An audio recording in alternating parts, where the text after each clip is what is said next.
Well, thank you, Brannon, for that introduction, and thank you all for being here. As those of us who work with the Center for Alcohol Policy will often say, alcohol is a unique product. It's not like cornflakes or potato chips, and therefore it requires a higher level of regulation than most other food and beverage products. And that's what we are here to talk about today. Our first panel this morning is designed to start us off with the basics. It's entitled The Benefits of Alcohol Regulation. The panel will focus on the history of alcohol regulation in this country, with a special emphasis on the control state model, as you have in Pennsylvania.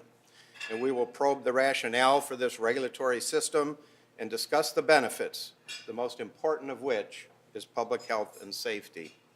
We are fortunate to have with us three distinguished panelists to help cover this topic. Pam Erickson is CEO of Public Action Management. She is the former executive director of the Oregon Liquor Control Commission and is a leading authority on the history and benefits of alcohol regulation in the United States. She's a frequent speaker at national conferences and educational forums such as this. She's been called upon as an expert witness in court cases and before legislative bodies throughout the country. Neil Lindsley is the former chairman of the Virginia ABC and currently serves as a senior vice president and general counsel of the National Alcohol Beverage Control Association. That's the association of these 17 control states. Virginia is a control state like Pennsylvania, and of course, as I just said, the NABCA is the national association of those agencies. And then Deb Beck is president of the Drug and Alcohol Service Providers Organization of Pennsylvania. She has been a voice for public health and safety concerns on alcohol regulations and attempts to deregulate for many years now. Now, before I turn it over to this distinguished panel, I want to spend just a couple of minutes trying to simplify what for many is very, very complicated laws and regulations as it relates to alcohol. And talk about it in a way that just tries to give you the framework for what these laws are all about. I mean, there literally are hundreds of pages of very complicated statutes and rules that govern this industry. And sometimes you lose sight of the basics, the basic components and why they were originally developed. So I'm going to spend just a couple minutes walking through what I consider the basics. And it's not talking about Pennsylvania in particular. This is just common really to all 50 states. One of the most important principles in this is licensing. You're licensing the people who are going to be in the commerce of alcohol. Why do you do that? You want to make sure they're good actors. You do not want people in the business with criminal records. You do not want people in the business who have bad financial history, that they're not going to be good business people. You have to have a way to try to determine the good actors, the responsible people that you want in this business. So it ensures good actors, and then the other very important thing with licensing is it's an enforcement tool. What the government giveth, the government can take away. If people screw up and prove to be bad actors, you have that tool to take their license away. They're not in the business any longer.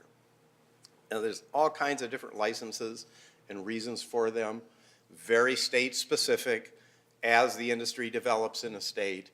But again, these are the critical core components of why you have it.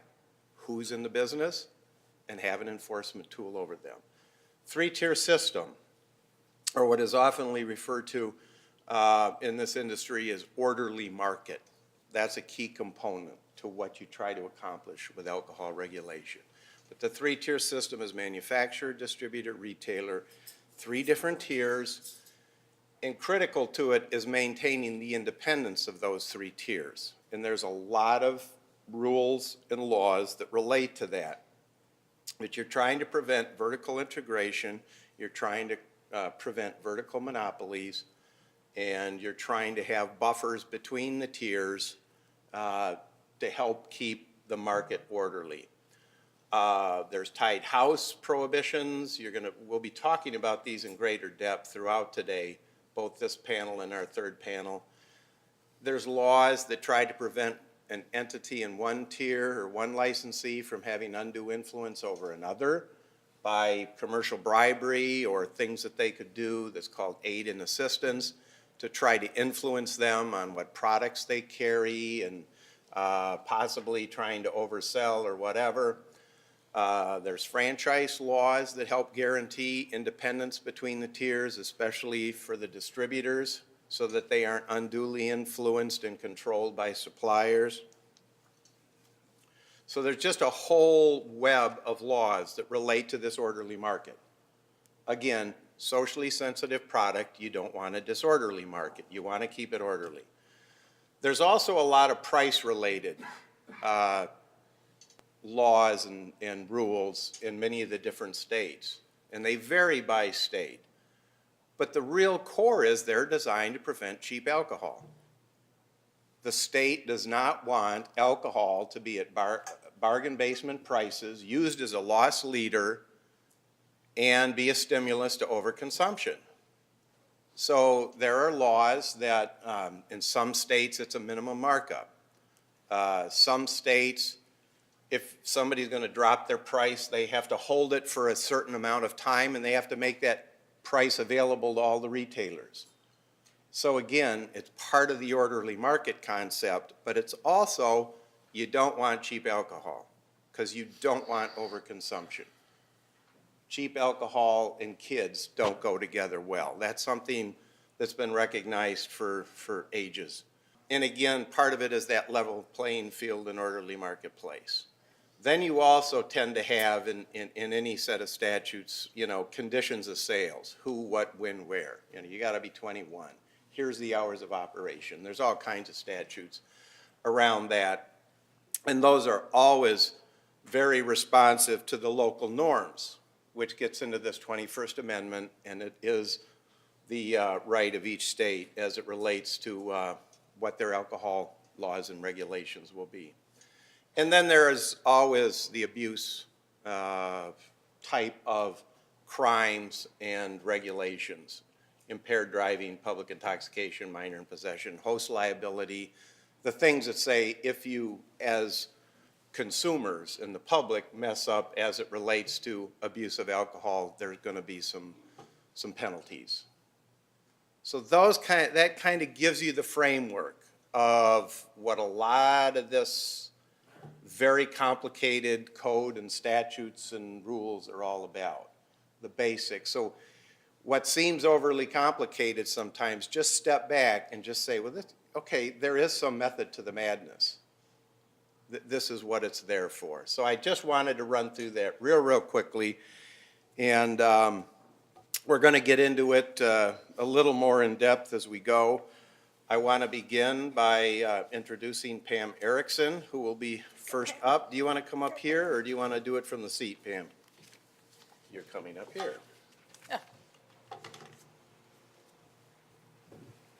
Good morning, and thank you for spending your morning with us on this really important topic. I'm going to talk a little bit about our history and why we regulate alcohol, why we do it the way we do, what are the problems we're trying to address by the way we regulate alcohol. And I have to say that this is often a new thing for people because it happened a long time ago and a lot of us have forgotten our history. But history is very, very important, and we don't want to make the mistakes of the past all over again, which unfortunately often happens. When I do presentations, I usually start with this. Why do we regulate alcohol? We seem to be in a period of time where there's a lot of apathy about alcohol harm. People are much more focused on increasing business opportunities and jobs and gloss over the fact that sometimes that might result in additional harm. So I like to remind people about the harms of alcohol. In 2015, we saw an uptick in the number of people dying on our highways. For many decades, we've brought that down. We've done a really good job but we need to continue that because we're starting to creep up in 10,000 deaths on our highways and 290,000 injuries. Some of those are so serious that people are impaired for life. Those are just unacceptable. And so we have to continue to work on that. We have made a lot of progress on underage drinking.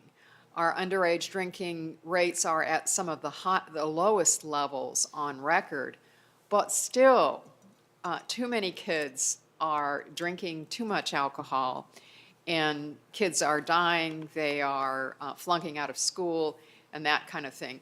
If we care about our young people, and our young people are our future, we need to invest in them by curbing that issue. One of the things that I like to mention to people is that while there may be a certain amount of apathy about alcohol harms, the public in general views this problem as very personally. What you see on your screen in that chart is from a survey that the Center for Alcohol Policy does every year. And they ask people whether they have experienced a personal tragedy because of alcohol harm.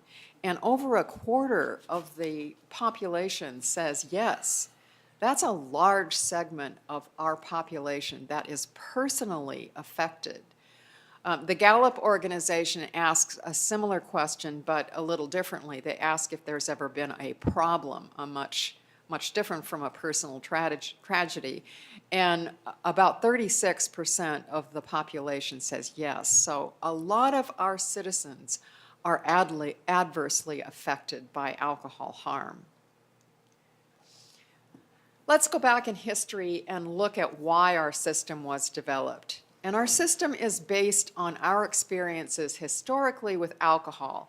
One experience with a very limited regulated market before Prohibition, and then during Prohibition, where alcohol was banned, but there were a lot of loopholes and a lot of defiance of the law. So both of those experiences are kinds of things that we would like to avoid. Let's talk about before Prohibition. Before Prohibition, alcohol problems were really out of control. And this is a quote you see from a historian about alcohol policy. And the way alcohol was sold before Prohibition was almost all the alcohol was sold in saloons, large bars. There were many bars in every town and community. I grew up in a small town in Oregon, and around the turn of the century, there were about 20,000 people. My grandmother had maps of the downtown area, and it was just littered with saloons and gambling halls and women's boarding houses. My hometown was very, very impacted by alcohol, and still is to this day, as there is a lot of alcoholism in my hometown called Astoria, Oregon. But virtually all the saloons in a given community were owned by a large manufacturer of alcohol products that was generally out of state, so they had no investment in the community. They were all tied houses, which meant the saloon could only sell the products of the manufacturer that put up the money for the retail establishments. So all of the manufacturers and the companies wanted saloons of their own in every town and community. And it is amazing, if you look back historically, how many retail establishments there were, and they were often located near large factories, so the workers could come after work, spend their entire check, and there were a lot of aggressive sales, inducements, such as gambling and prostitution, and then, of course, the saloon would pledge a worker's paycheck if they didn't have the cash on them at the moment, and by the end of the month, oftentimes there was very little money for the family, which was one of the reasons that women were so active in the anti-saloon movement. There were huge social problems: public disorder, intoxication, addiction, domestic disturbance, and of course, the wages for the family were impacted. This was an extreme situation. It is amazing how much the average person drank at that era, but it also led to the extreme solution of prohibition.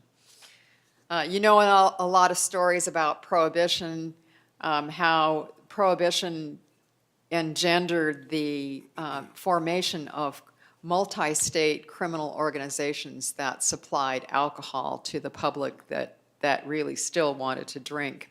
It did quell things like public disorders and that kind of thing, so drinking did subside at least somewhat, but it spawned other problems and became very, very unpopular and eventually was repealed.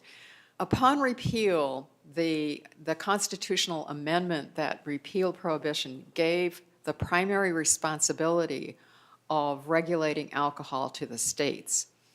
Now, the states didn't know too much about how to regulate alcohol. In fact, people were not even certain that it was possible. Things were so out of control before prohibition that they were skeptical that a regulatory system could be developed that would actually curtail problems. A prominent entrepreneur of the day, John D. Rockefeller, financed this book called Toward Liquor Control.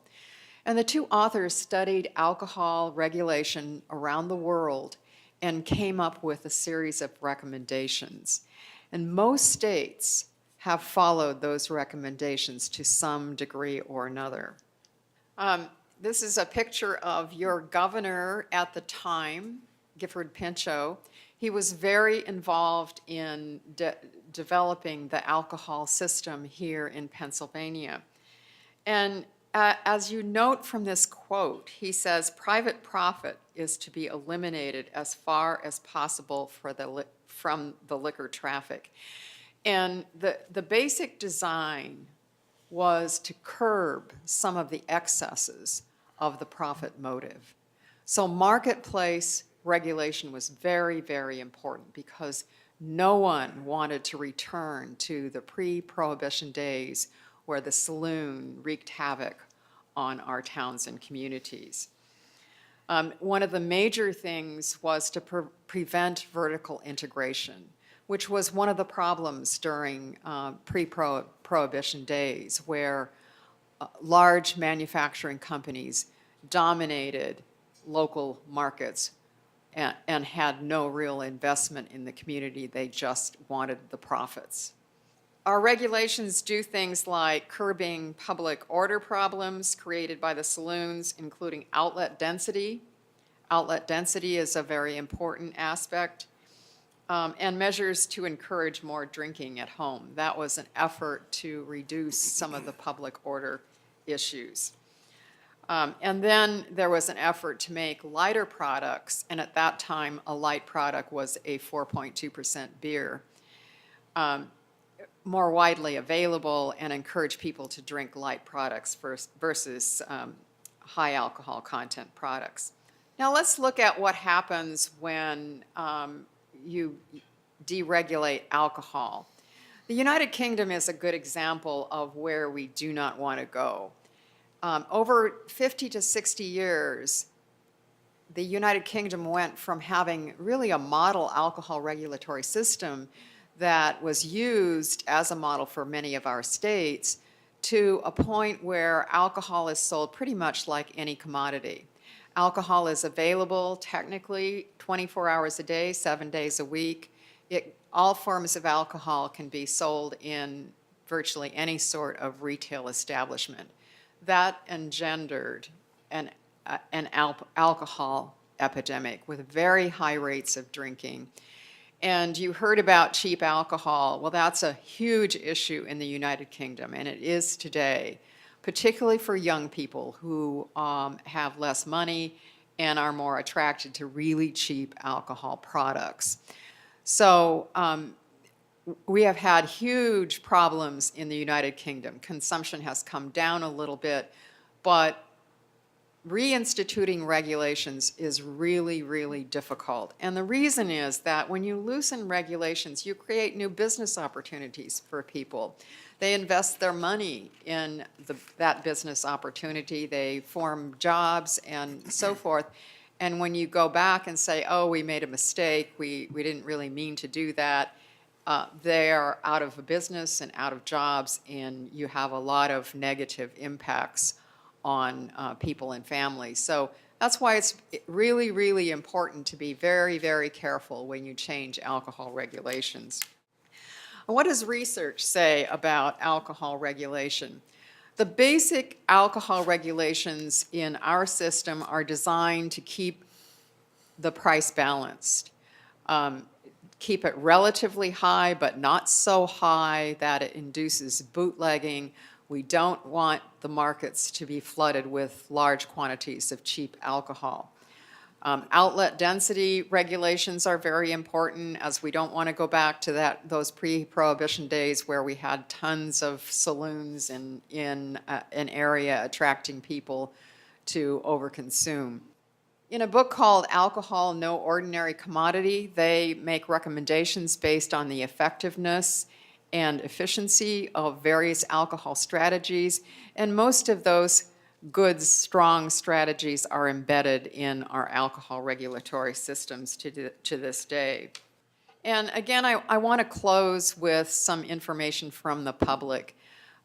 Despite the fact that oftentimes big box stores say there is a great need for greater convenience for the public, when you survey the public, they don't say that. And I don't know that you see hordes of consumers at the Capitol steps demanding more alcohol outlets. The public in general throughout the nation, and it probably varies from state to state, but generally the public is satisfied with the outlets that they have. They think it's fairly easy to get alcohol products in their community. But maybe more important, the public believes that it is far more important to protect the public from the harms of alcohol than it is to create new jobs. So I want to close with that message. I also want to make sure that you know about my website, where I have developed a series of educational products. Some of them are out on the steps or outside. But all of these are free of charge. They're downloadable. You don't even need my permission. You can download them and send them to whoever you want to. So that's the kind of service that I offer to you. And I'm going to send around I publish a monthly newsletter. I'm going to send around a sign-up sheet. If you'll give me your email, I'll put you on my monthly sign-up sheet. Thank you.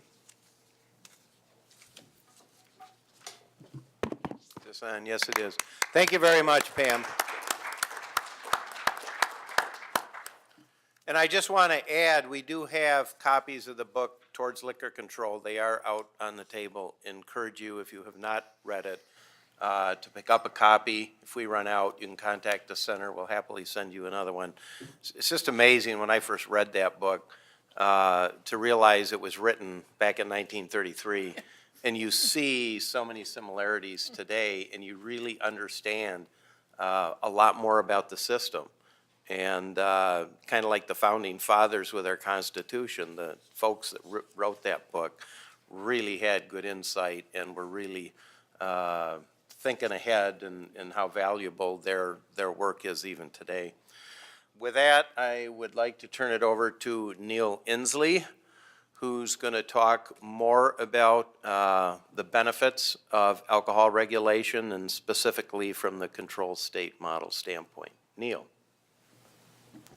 Thank you, Mike, and thank the Center for Alcohol Policy for having me here. Let's see, there we go.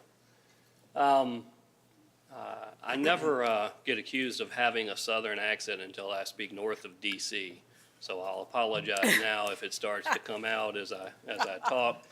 But I am a Virginia guy. I suppose as a Virginia lawyer, I should sound more like Froghorn Leghorn, but I haven't quite mastered that yet either, so.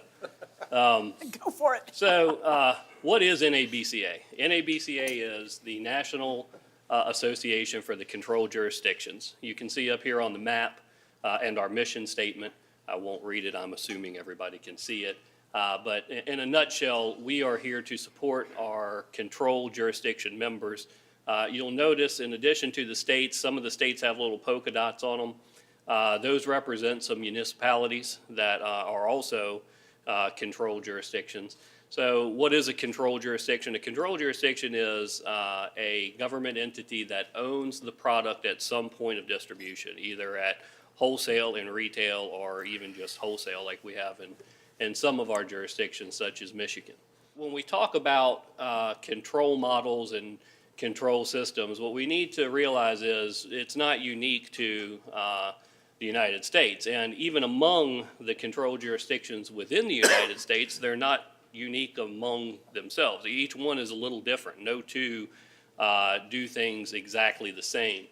For example, in Alabama, they control the product at the wholesale level. They have state stores, but they also have private stores that they license. So, you know, and then it kind of, in Michigan, as I said, it's only at the wholesale level. Everybody is a private retailer. And then in Pennsylvania, for instance, or in Virginia, where I hail from, it's controlled at the wholesale and retail level. It also varies among the product that they control. Most jurisdictions just control the spirit side.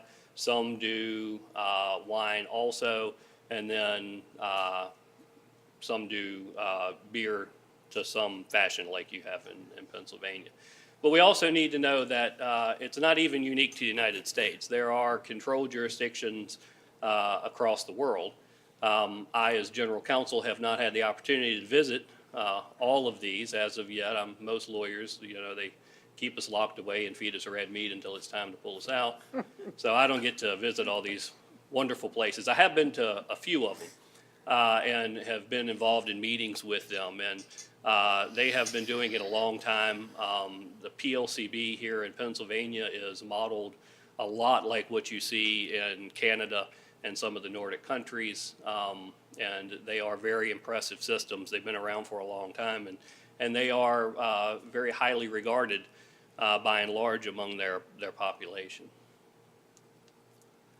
So we talk about control, and it's a little bit of a misnomer, and I have to kind of do this spill because there's this belief, I think, as I go kind of out abroad and speak on the topic, I hear people talk about this term control. Well, it's, you know, control is, you know, it's too restrictive and, you know, the regulations are tight. And what most people don't realize is the word control does not necessarily mean regulation. It means the control of the product. But, you know, the question posed here, how many jurisdictions have beverage alcohol control? Well, here's some clues. And as you'll notice, none of those were colored blue as being our members. These are all, as they are defined, open jurisdictions, as we like to refer to them, licensed states. So the answer is government in every jurisdiction controls beverage alcohol to some form or fashion. They all have regulations that relate to alcohol control. So we got 51. So what are the motivating factors behind this? And the reason we bring that up is because, particularly at the legislative level, and I did a little bit of that in another life, you know, I think sometimes you can get in a little bit of a microcosm in your own jurisdiction, and you have the forces coming in talking about the system that you have, and they always harp on, oh, it's too restrictive, oh, it's too controlling. And, you know, there are more progressive states, if you will, that when you look at their alcohol regulation, they're much more restrictive than what Pennsylvania or Virginia allows on a licensing regulatory scheme. So, you know, we always try to point that out. What are the motivating factors of controlling the product by the government as you see in a control model? Well, it's to protect public health and order, ensures efficient tax collection, eliminates unfair and illegal market policies. These are all pretty strong motivating factors for this product. And as Mike pointed out, at first you have to acknowledge that this is no ordinary commodity. This is not toothpaste, as they say, or potato chips. I started my career in in beverage alcohol law and policy and the law enforcement end of it. And the first time I heard this argument that, well, it should be treated like any other commodity, I said, well, I never saw a fatality where a kid had brushed his teeth, to death or something, or ate too many potato chips. But I have seen them, careen cars into ditches and things such as that. So you have to realize that this is no ordinary commodity. Now, we and I are not the neo-prohibitionists either. We recognize that enjoyed and consumed responsibly, it's a wonderful product. I think there was a quote one time from Al Capone, probably one of the most notorious in this industry, said, talking about the dichotomy or the inherent dichotomy in alcohol, he said, when I serve it, it's called bootlegging. When my competitors serve it on Lakeshore Drive, it's called hospitality. So, there is this inherent dichotomy, but it comes down to what Mike pointed out earlier, good licensing, good oversight, and it can be a wonderful product to be enjoyed. Some of the other things that why we have control states, it helps to balance the interest. It creates orderly markets. It's a good source of revenue, and it's public, not private interest. And this is an important distinction because what we have to realize is, as government actors or government entities, and I used to say this all the time in Virginia, and my governor actually appointed me, and he wanted to privatize. What you realize is, if it's no ordinary commodity, and when the emphasis is on the public interest, what that means is we have a large majority of folks in our society that still do not consume alcohol. And in a state-owned enterprise, they own it just as much as the consumer. And that's important to make sure that we keep that theory and premise intact, because the focus then becomes on the product and the orderly distribution, sale, and consumption of that product for the benefit of all the people of that jurisdiction. You can see here some numbers. They say 34.8% are non-drinkers. I don't know any of them, but that's what they say. It's interesting statistics, but it's something to certainly keep in mind when you're talking about alcohol law and policy. Okay, so since Prohibition, we've had one interesting, and I use that term in somewhat just, but interesting case study that happened in Washington State, whereby Washington State went from a controlled jurisdiction to a licensed jurisdiction. It was a very interesting process to watch. It was the first and only to have done that. So, obviously a lot of eyes are on this transformation. The initiative was originally funded primarily by Costco to the sum of $22 million in 2011. They'd only spent $10 million the year before and realized that obviously wasn't going to do good enough, so they more than doubled it the next year. And it had failed in the courts and the legislature. They had mounted numerous attacks in the court system, against the system, and they all failed. They had tried legislative efforts previously. They had failed. So they went with the ballot initiatives. They started in 2010, again, with the sum of $10 million. And then in 2011, they came back with a vengeance. Again, this was a ballot initiative. It wasn't put through the legislature. And it passed with nearly 57% of the vote on ballot initiative. Full implementation happened June 2012, and the first state to become entirely privatized. More importantly, it was the most sweeping deregulation of a state's alcohol law since prohibition. And kind of what we're seeing is the real lesson. This is how not to privatize a jurisdiction. The research that is taking place, the Oregon Public Health Institute is doing research. We have the Alcohol Research Group funded by NIAAA. And then, you know, we have this incredible expert, Pam Erickson, who has also done some research on the issues that have come about since privatization in Washington. So what have we learned or seen so far? Well, prices are higher. And the reason some of these are of interest is when the initiative was going through, that $22 million that was spent was really driving the message of more convenience, lower prices, no loss of money, the state will make money, you know, and we heard very similar things in Virginia when I was chair there going through the discussion of privatization about this same time frame. Outlets for spirits went from 337 to over 1,400. Interesting thing was we had two other control jurisdictions that benefited greatly from this.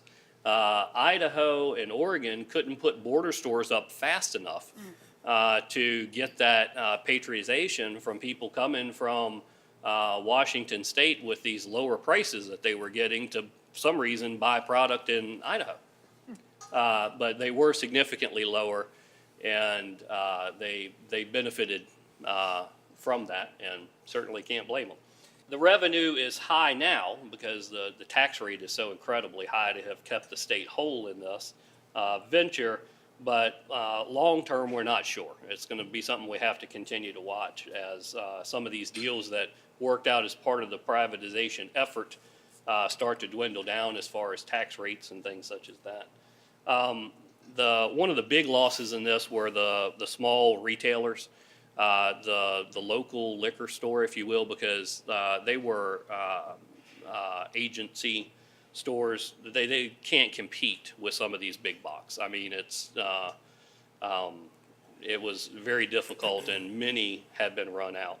A lot of the small local brands, the manufacturers, really suffered because, again, they could not compete with the loss leaders and the volume that Costco and some of these big box retailers could do, and then competing against private label, not being able to get shelf space in some of these larger chains where under a control model, they being a government monopoly, they would try and give shelf space to local brands and suppliers and things like that, and that pretty much fell by the wayside. The public health and safety impact, retail theft was significantly high, and this was something that was very interesting. When the discussion first started, a lot of it was pushed towards, as I said, lower prices, better convenience. Well, shortly after the initiative goes through, we started seeing images of product being locked up behind chain link fences inside these because the theft was so bad. And I made a comment to somebody who had been a proponent for the privatization, who's in the liquor industry. I said, is this the access that the better access you were talking about? Locked up behind a chain link fence for you now? So these are some of the unintended consequences that you need to think through, as you rate the quality and success of your control system. ER visits were up. Underage drinking, rates of underage drinking not increased, but acceptance of underage drinking has increased. And impaired driving, single nighttime crashes, and youth crashes have increased. So, again, when you go from 337 or 8 to 1,400 outlets, and in the time frame that it had to be done, that's also something to keep in mind. I mean, it was literally they thought you just flip the switch and you go from control to a license, and it doesn't happen that way. And these were some of the adverse, very bad effects. And quickly, I think people started to realize that maybe had forgotten, again, this is no ordinary commodity.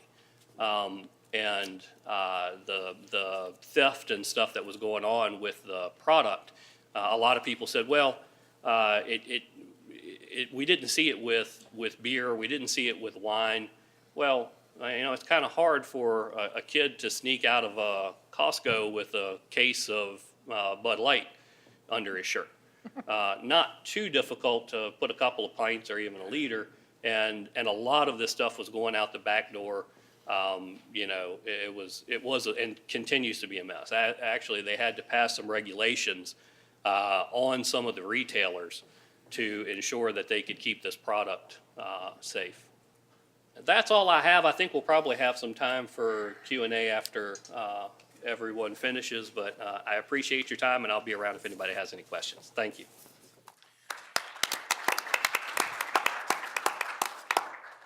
Thank you, Neil. I did forget to mention at the beginning when we talked with the panel before the event, we had all agreed we'd take questions as we go, and I forgot to announce that. And since we're nearing the end and our third speaker, I guess maybe at this point we will hold questions until the end. But we do plan to have questions at the end. How about that? Next we have the voice for public health and safety in the state of Pennsylvania, Deb Beck. It's too big a responsibility. It is I a very decline big it. responsibility. I got to warn you, I talk too fast, but I've been told that you're really smart, so in order to stay ahead of you, I'm going to go really fast. I'm a drug and alcohol clinician. I'm not a politician, so I'm going to screw something up, and I kind of in advance apologize if I swear. That kind of comes with the territory. So the Lord ain't done with me yet, They have a little polishing to do yet. I ran a Skid Row program in Uptown Harrisburg for a number of years. And I learned something that I didn't expect. My fantasy job was to run a Skid Row program, by the way. I got the chance down here in inner city Harrisburg, and we were picking up people from underneath the bridges who were dying mostly of alcoholism in those days. And I discovered an unexpected ally. I would get calls from LCB clerks. And they would say, hey, one of yours is down here, will you come get him? And what was suddenly became clear to me is that the liquor control system in the state of Pennsylvania made some effort to try to keep people alive. And those guys knew the difference between somebody who had an alcohol problem and someone who was a social drinker. More on that later. I also have worked with a person whose husband worked in the state store system. And at 11:05 at night, there were people throwing, this was recently, in the last couple of years, throwing themselves against the window to try to get in after hours. Now, excuse me, that's not a social drinker. Nor the woman sitting in the taxi cab out front, doesn't want anybody to see, while the driver skulks in to buy from some outlet. I mean, these folks have a disease that will kill them. Alcohol and other drug addictions are progressive, always fatal illnesses if they're allowed to go untreated. I'm going to say it again. They're progressive, always fatal if they're allowed to go untreated. Now, the good news is most people manage to use alcohol safely, so don't mistake that for a message of prohibition. But this is a disease that is fatal. It is not an ordinary commodity. I thank my peers for saying that. As I get to the end of my few minutes, I'm going to have them pass out this document, which I did not have, I didn't give it to you ahead of time on purpose because it's out of date, but it may be instructive. Pennsylvania has liberalized the sale of alcohol, and some of these numbers that we generated in 2010 have changed in the negative in terms of problems in the state. A researcher probably ought to look at that, but a little bit more on that later. The current focus on opiate addiction in Pennsylvania and nationally, I think, is a diversion. I run into loads of policymakers who would much rather talk about opiates than the alcohol problem that is underlying. And I don't know, never met a heroin addict who didn't have an alcohol problem too, though that was a source of embarrassment because real men don't get alcohol problems, They can manage their alcohol, and it's cooler to be a heroin addict. So it's a very interesting thing out there. There probably is an opiate addict out there somewhere who's not got an alcohol problem, but maybe I just haven't met them. I don't want to be held to that. We are seeing you need to know that from the drug and alcohol addiction treatment field's perspective, if I get into recovery from an opiate problem and start social drinking, it will not stay social drinking. What happens is the receptors in the brain, a drug is a drug is a drug. It's like people in early recovery from alcoholism can't use marijuana. A drug is a drug is a drug. So these are very connected, and I think that we would much rather talk about opiate addiction. I've been engaging that with policymakers. Then we'd rather talk about the underlying alcohol problem. A little more on opiates, because I think it's instructive. The opiate producers projected in 2016 making $16 billion with a B, $16 billion on the sale of just opiates. Legal sale of opiates in the country. And they went on a massive marketing campaign, folks, to increase the use of opiates. Well, they have a problem. We trained doctors a million years ago that you can't use opiates without getting hooked. So that what they did is they hired advertisers and they hired doctors to go out and market this heavily. And they sent doctors in as shills to other doctors, and they're getting sued. And God damn it, we need to sue them here in America, in Pennsylvania, not just in California, and not just in West Virginia where this has occurred. They misrepresented the product. And what has happened, if you don't think advertising, marketing, and marketing works, oh my gosh. Look at the deaths in Pennsylvania. I'm looking around here. What have we, over 3,500 people died of opiate overdoses? Marketing works. Misleading advertising works. What did they also do? Well, they increased availability and access to the product. It's exactly the discussion we're having here today. These things matter terribly. We're all probably going to need an opiate at some point in our lives. We're not talking about prohibition here, but this stuff needs to be regulated by the government. The identical kinds of structures we're talking about here are what we need to look at for opiates. Free enterprise works, folks. It friggin' works. Look at the deaths. 3,500 dead, more to come. Now, same issue, like opiates. This is a matter of opiates, alcohol, matter of public safety. 1/3 of the admissions to our treatment centers in the state of Pennsylvania are alcoholism. 1/3. You wouldn't know that for all the noise around opiates. 1/3. And again, I've never met a heroin addict that didn't have an underlying alcohol problem, though there's probably one out there somewhere to prove the case. We need to be looking at issues for opiates just like we have for alcohol. Look at how do we handle this through access, public safety, public education campaigns. And what will happen is it's going to work. The opiate problem will settle down after a while. And the underlying addiction, which I think is alcoholism, has been since '71, since I got in the field, will reemerge, and suddenly people will take interest in that. At least I hope they do. Over 40% of alcohol consumed is consumed by people with an alcoholism problem. Pennsylvania, 1/3 of our folks don't drink at all. We have pretty sizable Amish populations and religious groups. 1/3 of the population doesn't drink at all. What's that mean, folks? It means my customers and your customers are the same. Your best customer coming in your place to buy booze is my customer in the addiction treatment field. I think it's really important that we keep that in mind as we develop policy. 1971, I came into the drug and alcohol field. I've lived through 4 wars on drugs so far. We always have a war on drugs. However, we always seem to underestimate the leading drug of addiction in the country, which is alcoholism. Again, most people don't get addicted, but those who do, oh my gosh, the costs were already projected up there. 1 in 4 families in this room right now is wrestling with an untreated addiction in your home with a loved one. And you know who you are. Might be why you're involved in this, I don't know. 1 in 10 Americans will develop an addiction at some point to drugs or alcohol, most likely alcohol. Public safety, folks, public safety. War in Vietnam, we lost 56,000, 58,000 young Americans over a 12-year period. This year alone, we'll lose 80,000 to 100,000 Americans to preventable, totally preventable alcohol-related things. Apparently that's okay.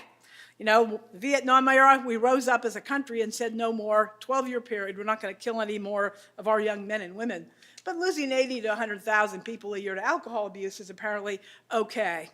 You know about violence, domestic violence, accidents on the highway, crashes, healthcare crime. We've already had that discussion. Preventable birth defects, 1/3 of them relate to alcohol. I guess what I want to say to you is there's no doubt in my mind that alcohol policy, rules and restrictions are critical here. This is no ordinary commodity. The LCB and the control state stuff works. It helps with public safety. You're not just salesmen of a product. You're involved in public safety every day, and I think that gets very much overlooked in this discussion. We've looked since the 1980s. My organization is a statewide organization of prevention, education, and treatment programs, and we've studied the privatization issue since the 1980s because we were being asked to take a look at it, and we saw that some kind of reasonable control ought to be part of the prevention activity for drug and alcohol folks. We've studied the studies out there. The correlations are overwhelming. The correlations between increased access, increases sales, increases consumption, and increased consumption absolutely increases alcoholism as well as alcohol-related problems. Duh, right? Everybody acts like that's a big surprise. Same problem with the opiate side. We can seem to be able to see that with the opiates, but not with alcohol. This is a standard business practice. Market the dickens out of something, increase access, you're going to increase sales. Unfortunately, the side effect is an increase in alcoholism. We believe in the free enterprise system in the drug and alcohol field, but do we really want to unleash the ingenuity of American business and the free enterprise system to increase access and sales of a drug that causes so many problems in America? We don't think so. The lens the drug and alcohol treatment field brings to the public policy debates over privatization that have been going on since the minute I hit the Hill, I know, and before, the lens we bring to it is as if there's a piece of legislation pending that is going to dramatically increase sales. You know, for example, do it at Costco's or at Walmart or whatever. We're against it. It's as a matter of prevention. It's not a matter of organized labor or being pro or con or your business interests. We think anything that massively increases access to a substance of addiction ought to be opposed, and that will always be our position. I can't imagine a scenario where increasing access to alcohol would actually be helpful to law enforcement. Talk to the police chief up in State College, which I do frequently. You know, the last thing you want to do is increase outlets if you care about law enforcement or public safety. On the matter of inconvenience, don't inconvenience us. Well, God damn it, this is an addictive drug. What in the name of God is the matter with adults having to plan ahead on having a party? What the heck is the matter with a little inconvenience given the price of untreated alcoholism in the culture? So that's our pitch. We will be in support of the control system and the system as it is today, as probably forever. I know we've been very saddened by the liberalization of the sales that have gone on here in the state, and I want to ask that you reach over there and pass out the sheet that I mentioned in the beginning. And here's what we're upset about. Look at this. Pennsylvania in 2010 had the lowest alcohol-related morbidity in America. The lowest alcohol-related morbidity. Deb didn't say that. CDC said that. 2010, and I went and looked at the statistics, and guess what? We're not last anymore. And since 2010, there has been liberalization of sales of alcohol in the state. Some researchers should look at this. Again, we used to be dead last in alcohol-related morbidity in America. We no longer are, folks, and I think there's a reason for that. We also generally generate more revenue in Pennsylvania from the sales of alcohol. Pennsylvania and Texas generate the most revenue. How do you beat that? Low morbidity and high tax revenues on the sale of alcohol. I don't know how you do much better than that, but apparently that's all under attack again. I really would encourage the researchers, take a look at this, because why in 2010, when we did this, the reason I didn't give it out to you to publish is I'm embarrassed, it said 2010. Now where are we? We're in the bottom 6 in alcohol morbidity, but we are going back up again. And if you look at age-related, we're in the bottom 4. It depends on which statistic you want to look at.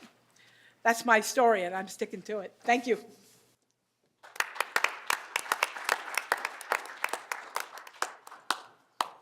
Thank you, Deb. Tell us how you really feel. All right. I love it. It's so funny. It reminds me, and I've told this story before in the forums, I've been involved with alcohol policy and primarily an advocate for the industry now for going on 30 years. And when I started back in the late 80s, it was all about debates over abuse problems. I mean, it was, as an advocate for the industry, trying to fight from going too far, on the temperance side.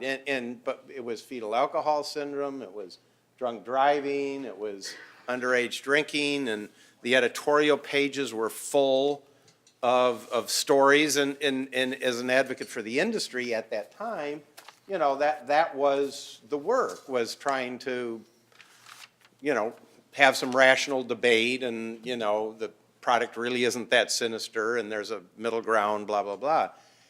And, there was such a new paradigm over the last few years. You couldn't see anything in the media that talked about something negative about the product.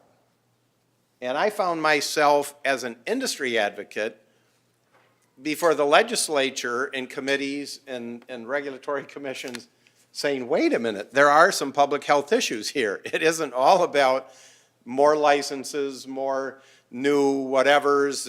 My favorite example was in Michigan, where I was from, where they talked about pedal bars and how they were going to be great for economic development in the tourism areas in Michigan. And it was all about, okay, people need to have a pedal bar so that they can keep drinking between bar A and 2 blocks down, bar C. And they talked about it in terms of, this is a savior to the economy in this area. Now, pedal bars are cool, I guess, and there's a lot of areas that have them. But it was, to me, it was the sort of the ridiculousness of how the economic development argument captured the attention of the media and everybody else, and the public health message was lost. So, Deb, thank you for bringing the public health message back. We do have a good, I'd say, 20 minutes or so, I think, for questions. So you've got experts up here, not me, but these three. Have at it. And we welcome your questions, comments, observations. Tell us if we're full of it, whatever you want to do. Oh, come now. There's one down. Uh-oh, there's trouble. I didn't say, don't call on him. We didn't see his. Oh, you did see him. Thank you, Michael, for those kind words. Yeah. This is a great panel. Thank you. This is a great cross-section of expertise that's really great. And Deb, it really resonates because you're, in our backyard. And it is frustrating. I've been in the business all my life. I've been a beer guy all my life, 4th generation beer guy. So, our family goes before Prohibition. We were brewers, and after Prohibition, brewers, then into the wholesale end. And I think I can speak for the vast majority of people in the industry. We have the same concerns. And I think one of the things that makes the beer industry so great is the 3-tier level. We're members of the community. So nobody in this industry wants to see alcohol abused.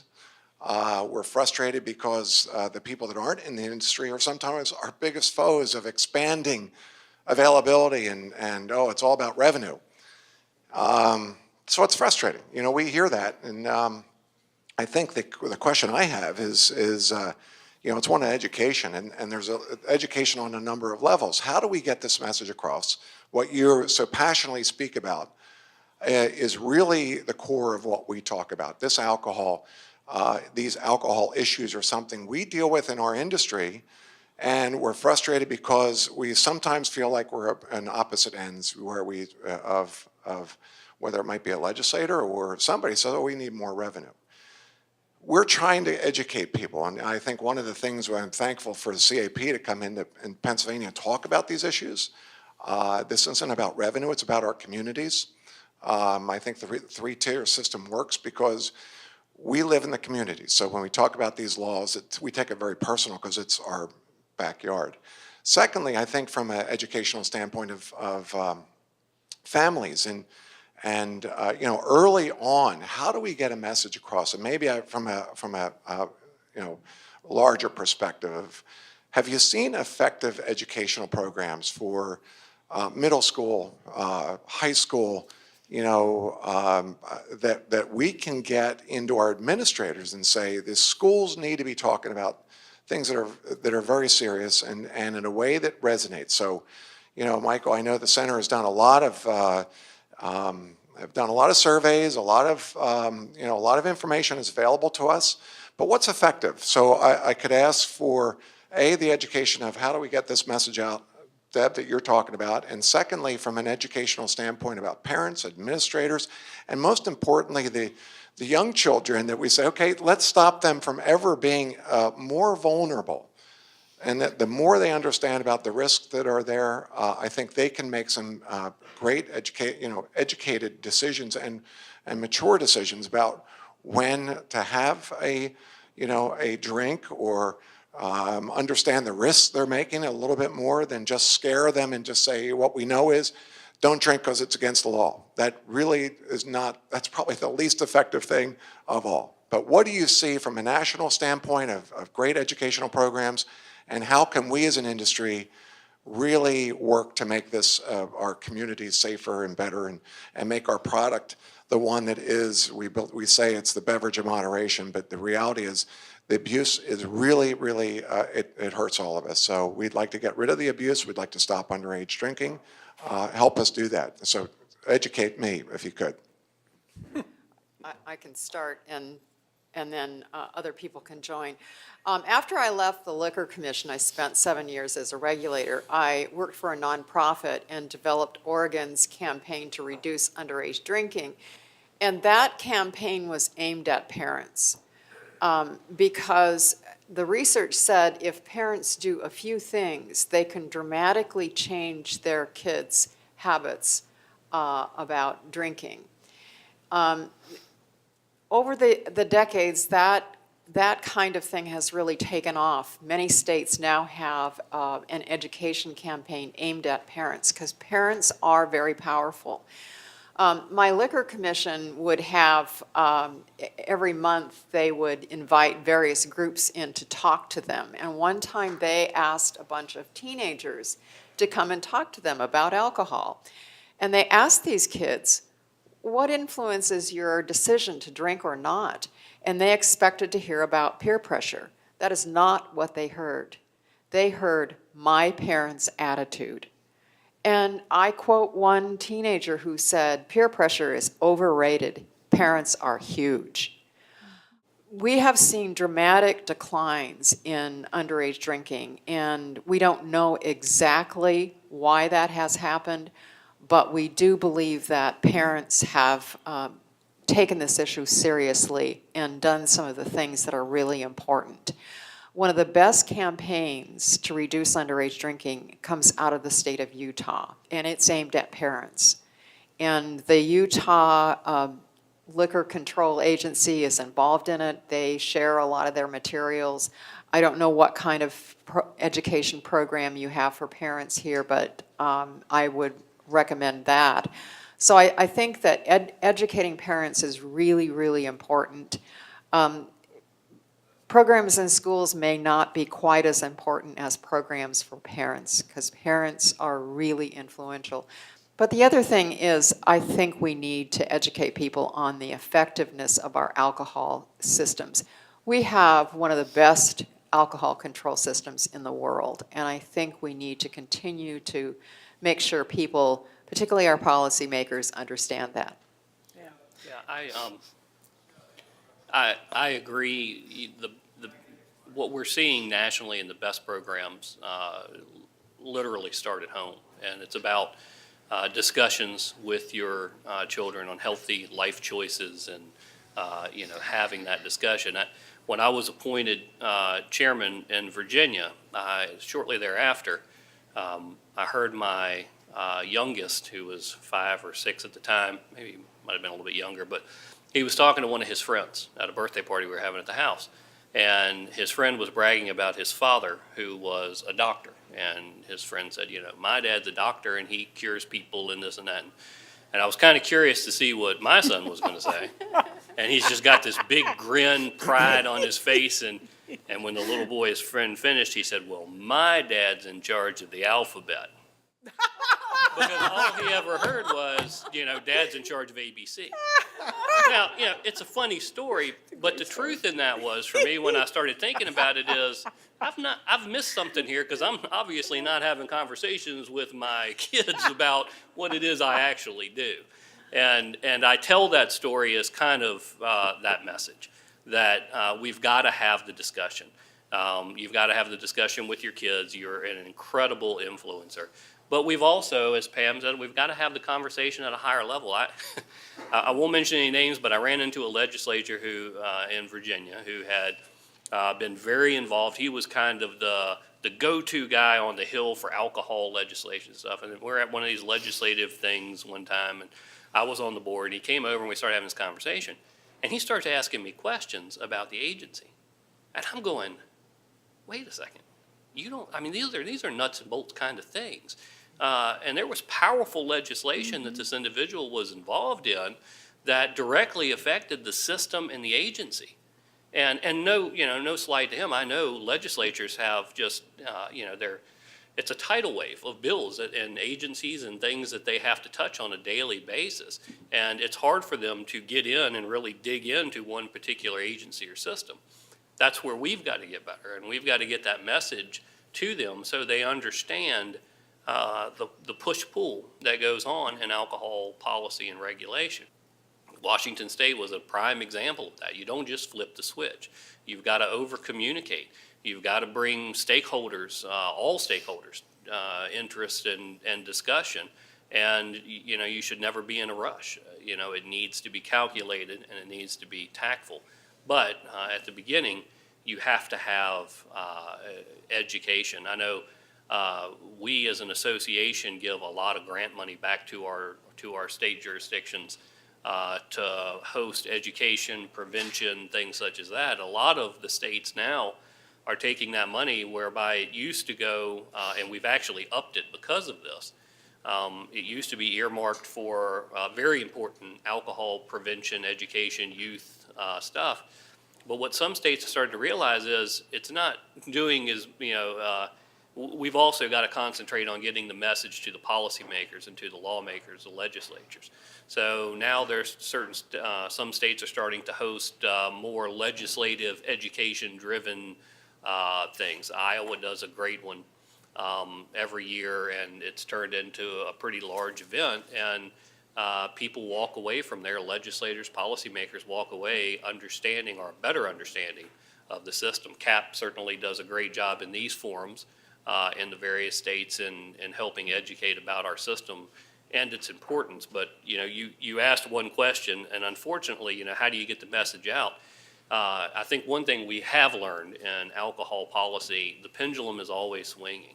And, the way it has been swinging as of late, you can almost see it coming. Something is going to happen. Yep. And unfortunately, in our society, sometimes that's what it takes. I hope not. But when you look at tainted products and things that are happening in other countries that don't have three-tier systems, that don't protect against vertical integration, that don't have an orderly and efficient way to get bad product out of the marketplace, as we start to degrade that in this country, it's just a matter of time. I hope it doesn't happen. I hope that we collectively realize the value and importance of what we have before we get there. Yeah. But that's where we need to concentrate our efforts, is making sure people understand that. We have a couple suggestions. This old street clinician went down to the legislature in 1980, and I asked for three things. One is alcoholism and addiction treatment coverage by insurance. I had no idea how hard that was going to turn out to be. I didn't know anything about political then. I was young and dumb. I asked for Medicaid coverage for addiction treatment, and I asked for a K through 12 prevention bill.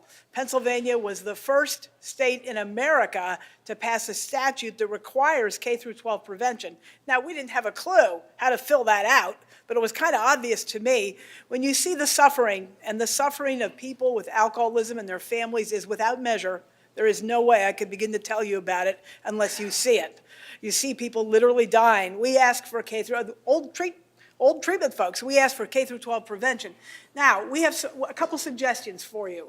If you want to work in your community, we have single county authorities on drug and alcohol in every county in the Commonwealth, I would go see them, tell them you care about this and you would like to partner with them to develop programs.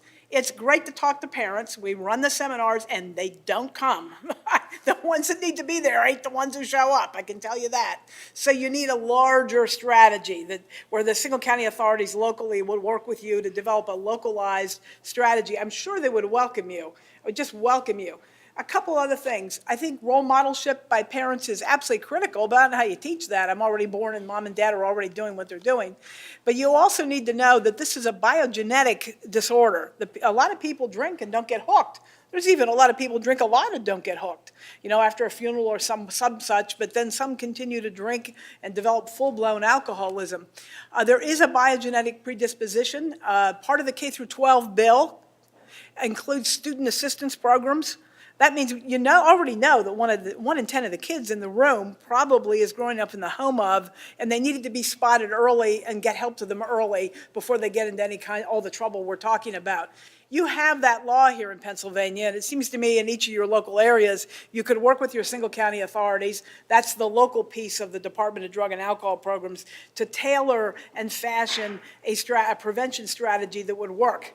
Also working with all the local distributors to do what happened to me. I was astounded.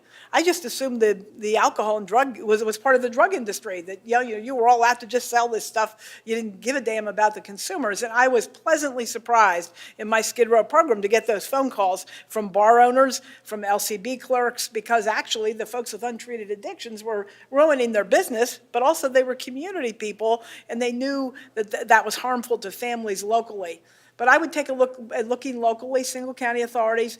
Do understand there is a genetic predisposition to this illness.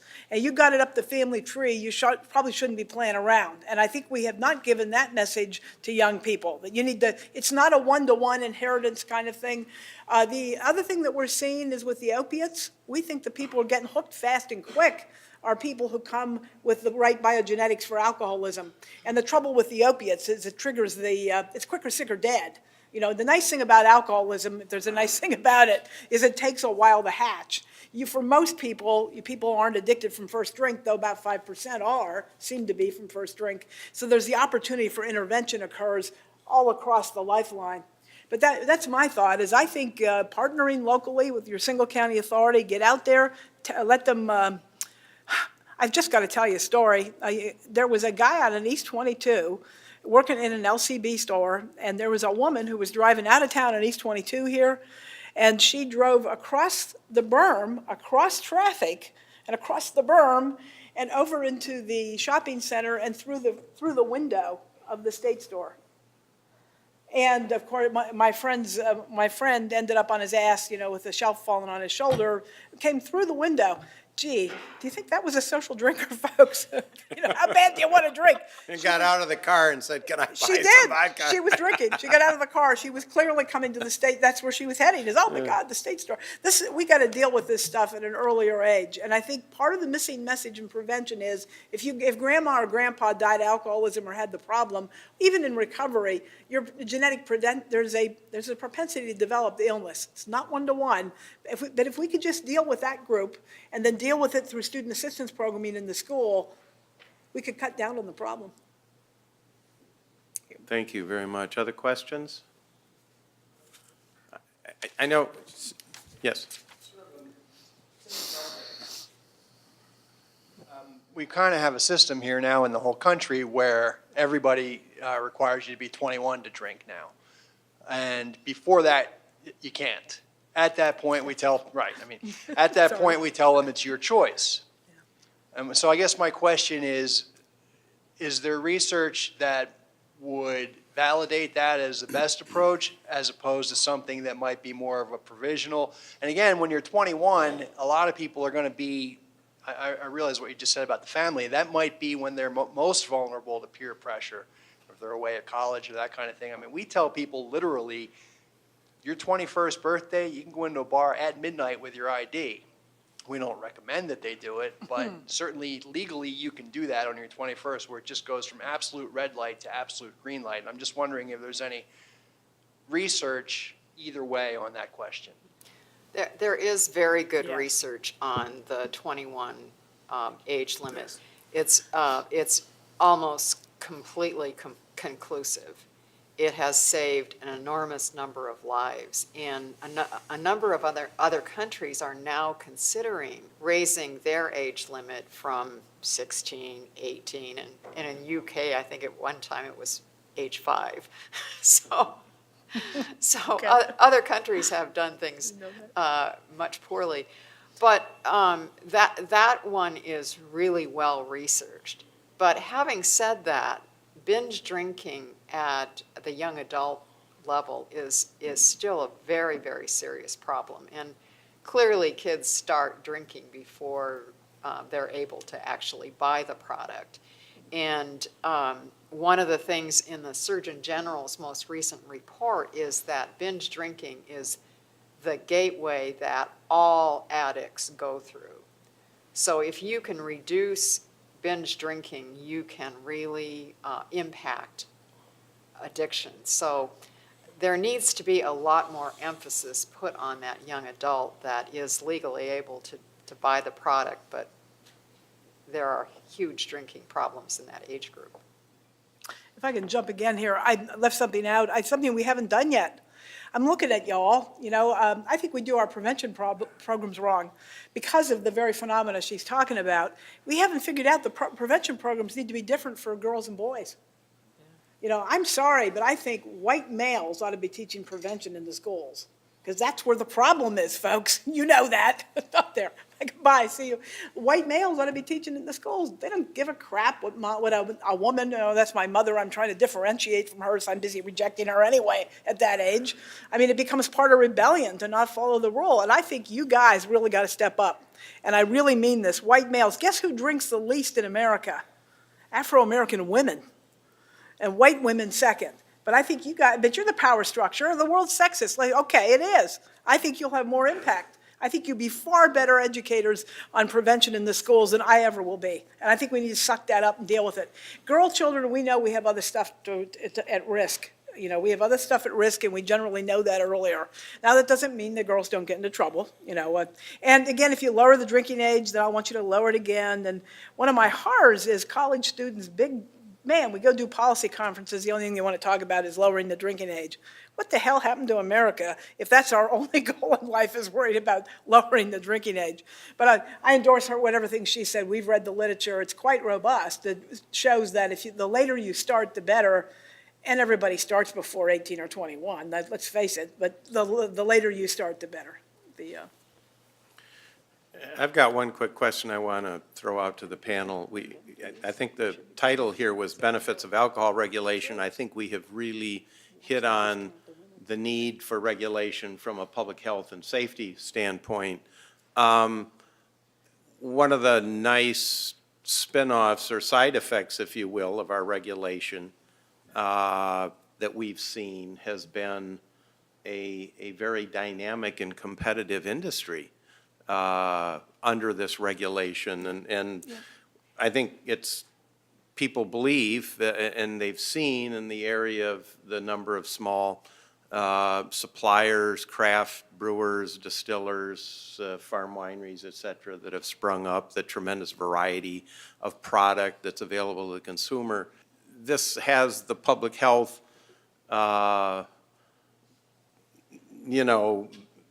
rationale for why it's there, but a very unique spinoff has been a very competitive and dynamic industry.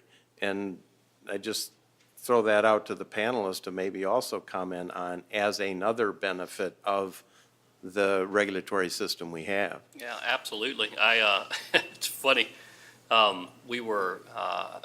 I was speaking at a craft symposium last year, and had one individual who was in the craft industry very upset with the archaic laws or draconian laws that prevented him from being able to sell his product how he wanted to sell it. And I sat there and listened. And he railed on. I said, all right, I want you to do me a favor. I said, we're getting ready to go on a break, and this afternoon and evening I'll give you a full day. I said, if you can bring me back a craft candy bar and a craft soda, we'll continue this discussion. But you're not going to find them. And the reason you're not going to find them is because that draconian system that you're referring to is what keeps your product available and not monopolized and forced out of the marketplace. And I think a lot of people, Mike, to your point, forget that. And if you go and you look at the soda aisle in a grocery store, or you look at the candy bars, they're owned by one of two, maybe three companies, and that's it. And you will not buy your way into that market share as a small craft producer. But that's not so in the alcohol industry, and part of that benefit of a good orderly system that we have is also equal share in the marketplace, or better share in the marketplace, and it has created those opportunities. So I always find it interesting when you have those in that segment of the market that are railing against or trying to have legislation passed that ultimately could weaken the system that gets their product on the shelf. It's very interesting. There are some of my issue briefs out there, and one of them is on, isn't alcohol regulation bad for business? And so I list all of the benefits that this system provides for business. And one of those is a certain level of certainty. If you're in the private sector, uncertainty is always a problem.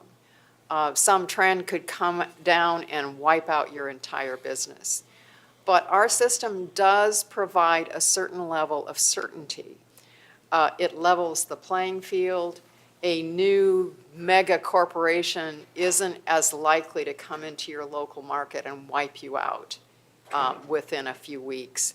So look at those issue briefs. They're written in simple language, and they're designed to explain common questions that we often get.